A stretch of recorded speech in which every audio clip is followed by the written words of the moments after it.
The 16 days are coming, would like to work with Sonke to ensure that these programs are going on. So on 2 levels, we'll be engaging her.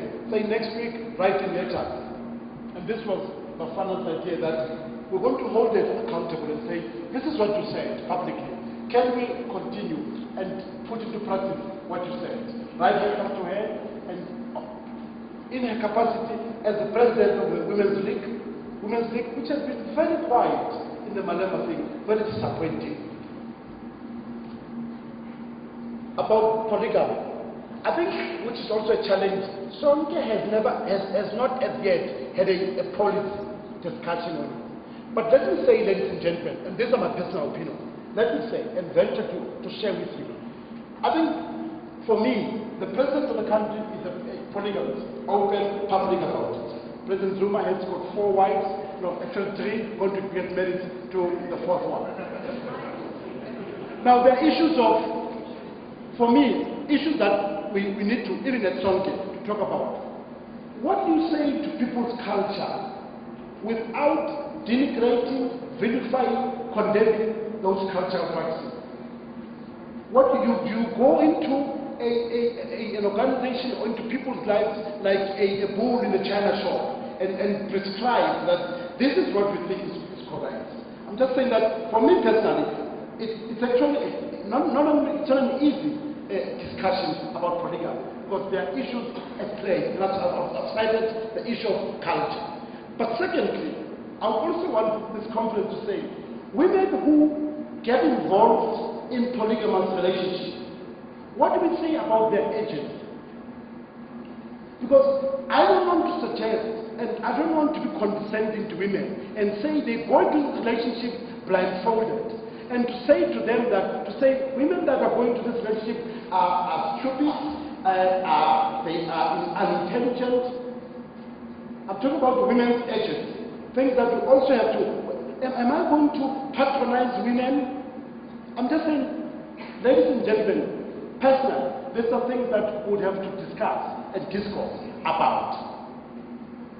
So there are no easy answers if you have to ask me on the issue of polygamy. But safe to say that it's a discussion that Sonke and other organizations in Europe, in Africa, because polygamy does not only happen in Africa. They are unrecognized, unlegislated, polygamous Western relationships. Thank you.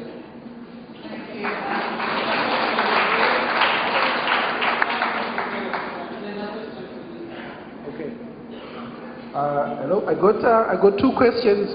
One of them is looking at the capacity of Padare to engage big groups, given the political context that that we are working with. What we've done, it has not been a very easy task.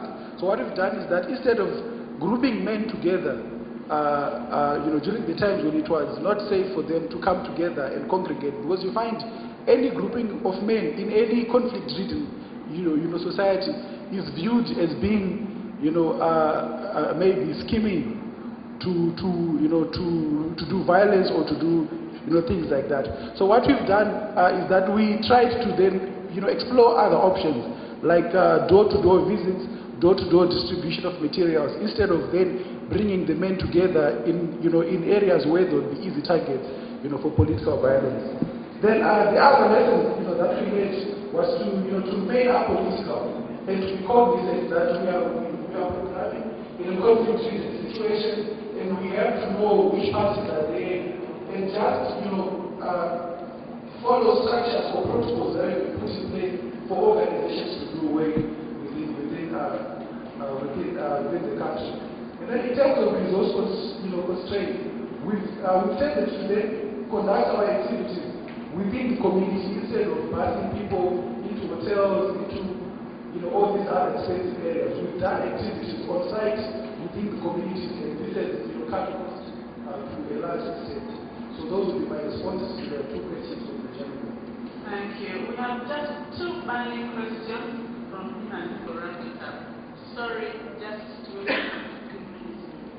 Yeah, I'd like to ask Satish to revisit the question that was asked by the Catch Project on working with younger children. I think sometimes we forget that the work of children is to play. That's how they learn. And I found it fascinating, your adaptation of things like snakes and ladders games, flashcards, etc. And I think many of us would benefit from just a little bit more detail on your approaches to involving quite young children, which is very innovative in my view. Okay, thank you. I wanted to revisit the issue to ask Lil about how they dealt with men and benefits. How have they responded to the issue of benefits and privileges? But that leads me to the issue of polygamy, because I think polygamy is also a benefit of patriarchy, and that we should not have a hierarchy of issues that we deal with, and then the issues that we say is cultural, and that we have to look at all these issues all the same way. Violence is a benefit by hitting women and all of that. Same with polygamy. It's a benefit. So how have we dealt with it? We've said, okay, we've not had a discourse with it, but I would like to hear from them how they have dealt with that, and how men have responded to that. By reading your presentation, your program is program H. If I try to understand in Portuguese, H, big H stands for a man with a real man, with staff, and all these things. How did you manage to change the mindset of men? Or you were misdirecting them when you brought them to your program? That's my opinion. Thank you. Okay, now I'm glad I allowed you to answer this question.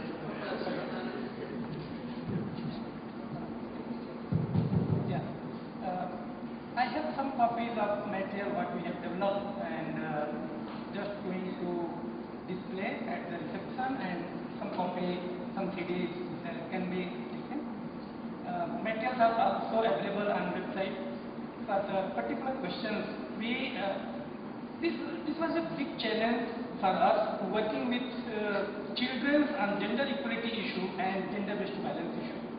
Then we try to find out what will be the method, and they always use games and competitions, art, everything. So we put our thoughts and ideas in their tools. So we developed very popular game, this snake and ladder. And at the initial stage we developed very small. Then we found that four boys or 4 children can play. Then we developed it, it's larger. And we make like 16 feet by 16 feet. And players can move on there, and then 150 persons can be part of discussion. What is the behavior they are going to challenge or they are going to reinforce. And that game is very popular, and we use. Then the crazy things also we use. We organize a competition, a game on abusive language, and ask boys to play in a team, and just we have to win how many you can use abusive language. And after 30 minutes, we capture in a video, then we try to analyze. And all abusive language used only against women's sexuality are which going to destroy the dignity of women. Then we came to understand, try to make understand that what we are doing and how it is become our language, how we can challenge this, and then children take the responsibility to monitor to each other. Some activity book we developed for small children. Then we also developed some comic books, and we use children in a theater forum or in a street play on the issue, and we just give the idea, and also give some resource person who train them.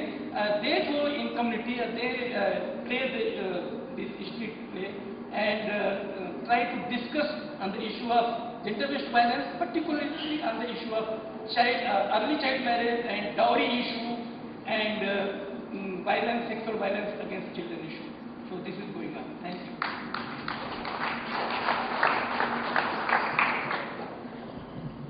Okay.